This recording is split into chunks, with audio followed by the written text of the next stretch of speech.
to check back in with Mike Eppel over at 680 with the latest in business news. And it sounds like the housing market is due for a rebound, according to one company. Yeah, it's the word from Royal LePage this morning. Tammy, good morning. After a fairly sluggish first half of the year, we've seen these precipitous declines in year-over-year housing sales here in the GTA.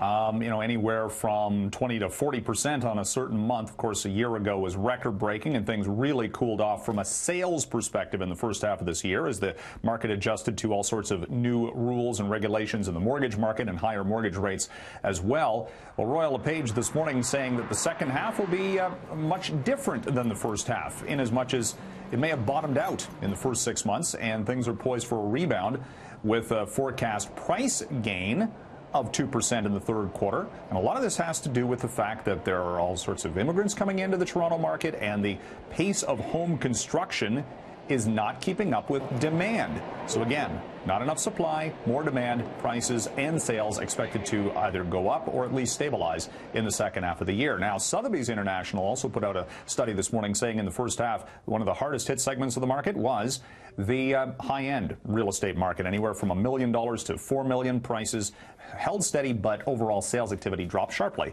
again, because of all of those rule changes implemented by various levels of government at the start of the year. Trade worries. What trade worries?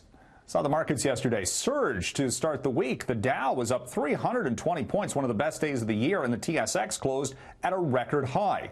As investors put some of the trade risks on the back burner, the other factor helping the Toronto stock market, actually, rising bank stocks, as we are expecting an interest rate hike tomorrow from the Bank of Canada, which could help the bank earnings.